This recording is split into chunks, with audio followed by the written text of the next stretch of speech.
ጤና ይስጥልን። የስም ማጥፋት ተግባር በመገናኛ ብዙሃን በፍትሐብሔር እንጂ በወንጀል የማያስጠይቅ መሆኑን በተመለከተ ገነክ መረጃ ላካፍላችሁ። ጠበቃ እንዳርጌ ካሴ ነኝ። አብራችሁን ቆዩ።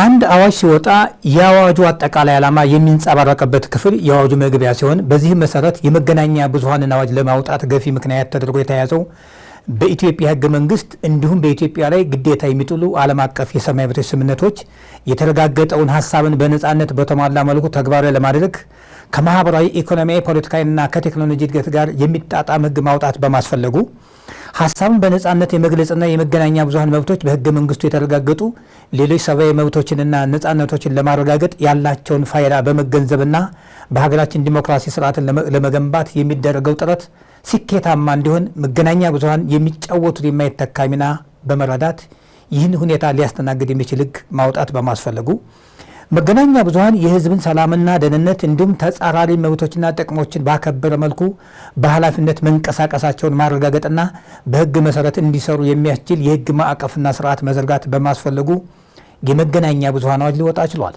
ከዚህ ላይ ልብ ሊባል የሚገባው የመገናኛ ብዙሃን የወጣበትን ገፊ ምክንያቶች እንደወረደ ከመግለጽ ያለፈ ስላተገባበሩ አላነሳንም። ወደ ዋናው ርዕሰ ጉዳያችን ስንመለስ የስም ማጥፋት ተግባር በመገናኛ ብዙሃን ሲፈጸም ከፍትሐብሔር ኃላፊነት በስተቀር በወንጀል የማያስጠይቅ መሆኑን የመገናኛ ብዙሃን ሕግ በግልጽ ደንግጓል። ወደ ዝርዝር ጉዳዩ ከመግባታችን በፊት የመገናኛ ብዙሃን አዋጁ ለራሱ ለመገናኛ ብዙሃን የሰጠውን ትርጉም እንመለከታለን። የመገናኛ ብዙሃን ማለት በየጊዜው የሚወጡ ህትመትን፣ የብሮድካስት አገልግሎትንና የበይነ መረብ የመገናኛ ብዙሃንን በመጠቀም የዜና ወይም የፕሮግራም ወይም የዜናና የፕሮግራም አገልግሎት ለህዝብ ለማቅረብ የተቋቋሙ አካላት ሲሆኑ መጽሐፍትን፣ ማህበራዊ መገናኛ ብዙሃንን፣ ጦማሮችንና በየጊዜው የሚወጣ ህትመት አካል ያልሆኑ ፎቶ፣ ስዕልና ካርቱንን ሳይጨምር የዜና አገልግሎት ድርጅቶችን ያካትታል። የበይነ መረብ መገናኛ ብዙሃን ማለት በመገናኛ ብዙሃን አገልግሎት አቅራቢው ይዘት ላይ የመወሰን ኃላፊነት ስር ዋነኛ ስራው ዜናና ፕሮግራምን መሰብሰብ፣ ማዘጋጀት፣ ማጠናከርና ማሰራጨት በሆነ ድርጅት በኢንተርኔት አማካኝነት የሚሰራጭ ምስል፣ ድምፅ፣ ቪዲዮና የድረገጽ ጽሁፍን በመጠቀም ወይም እነዚህን በማቀናጀት መረጃ የማስተላለፍ አገልግሎት ነው።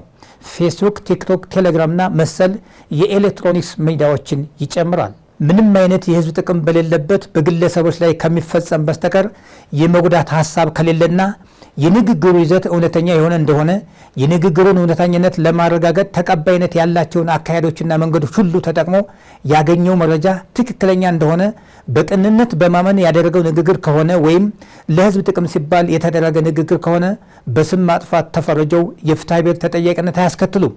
ከመገናኛ ብዙሃን ሕጉ ስንነሳ የስም ማጥፋቱ ተግባር የህዝብ ጥቅም ካለበት በመገናኛ ብዙሃን ላይ የሚጣለው የህሊና ጉዳት ካሳ ከብር 300 ሺህ ሊበልጥ አይችልም። የህሊና ጉዳት ካሳ ሲወሰን የመገናኛ ብዙሃንን የትርፍ ሁኔታ፣ የደረሰውን የጉዳት መጠንና የሚወሰነውን ካሳ በመገናኛ ብዙሃን ህልውና ላይ ያለውን ተጽዕኖ ከግምት ውስጥ ማስገባት አለበት። የህዝብ ጥቅም ሲባል የህዝብ ጥቅም ማለት ከግል ወይም ከጥቂት ቡድኖች የጥቅም ፍላጎት በተቃራኒ የማህበረሰቡን የደህንነት፣ የምጣኔ ሀብት፣ የባህል፣ የፖለቲካና መሰል ተፈጥሮ ያላቸውን ጥቅሞች ጨምሮ የሰፊው ህዝብ ተጠቃሚነት ነው በሚል የመገናኛ ብዙሃን አዋጅ ትርጉም ይሰጠዋል። አመሰግናለሁ።